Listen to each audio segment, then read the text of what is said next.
The Most Rev. Bishop Michael Curry, primate of the Episcopal Church, speaks during the wedding ceremony of Prince Harry and Meghan Markle at St. George's Chapel in Windsor Castle in Windsor. Owen Humphreys, AP. The power of love was on full display Saturday as millions tuned in across the world to watch the royal wedding ceremony between Prince Harry and Meghan Markle. While the couple, now the Duke and Duchess of Sussex, were the main focal point for the day of festivities, it can be argued that the Most Rev.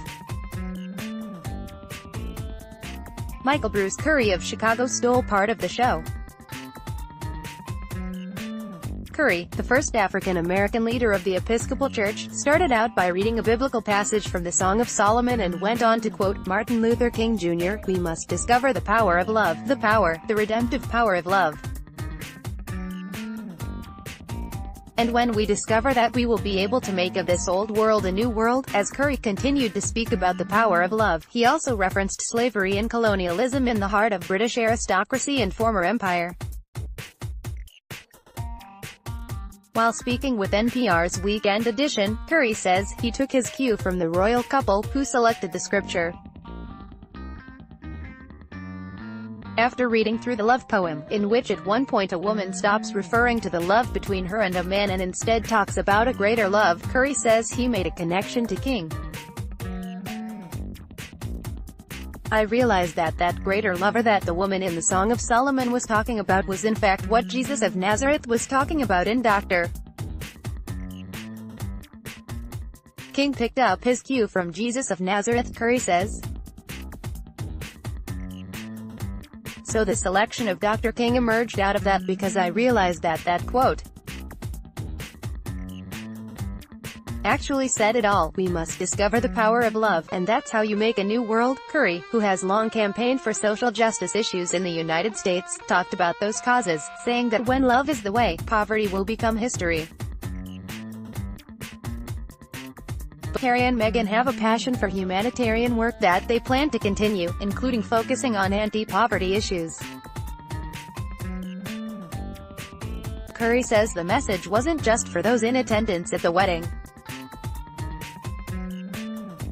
"I hope it was a message for all of us, because all of us, no matter our political persuasion, no matter our social class, beyond all of that, we all are fundamentally children of God, and that means we are part of God's human family, if you will," Curry says. "That means that we're intrinsically related, and that leads to a whole chain of cause and effect in terms of how we relate to each other, in terms of how we relate to the world that God has given us." He says that means that people, despite their differences, should treat each other as family. Family that loves each other. Family that cares for each other. And that has consequences and impacts for social, political and economic arrangements that's not necessarily partisan, liberal or conservative, he says. "It means that we must always find ways to better the human condition, find ways to make a world where there's room and space for all of us." Curry's address was one of many extraordinary moments that highlighted the Duchess' African-American heritage that also included a black gospel choir singing "Stand By Me," and 19-year-old black cellist, Shekukana Mason, performing. For many people of the color, the wedding was a symbol and seen as a message for those who have felt overlooked. Though Curry says he was aware of that, he says it was the royal couple who wanted to send a message to the world about the impact of their love, and about the impact that love can have on the world.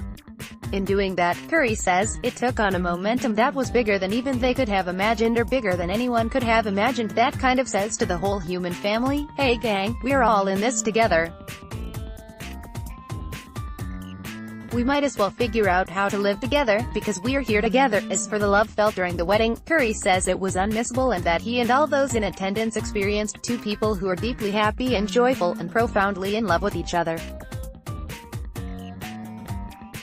"You could see it in their faces, the way they looked at each other, the nonverbal communication between the two of them. It was just obvious, and contagious. I mean, their joy and love kind of put smiles on people's faces, and so that makes all the difference in the world, and it really did make a difference," he says. NPR's Wynne Davis produced this story for Digital.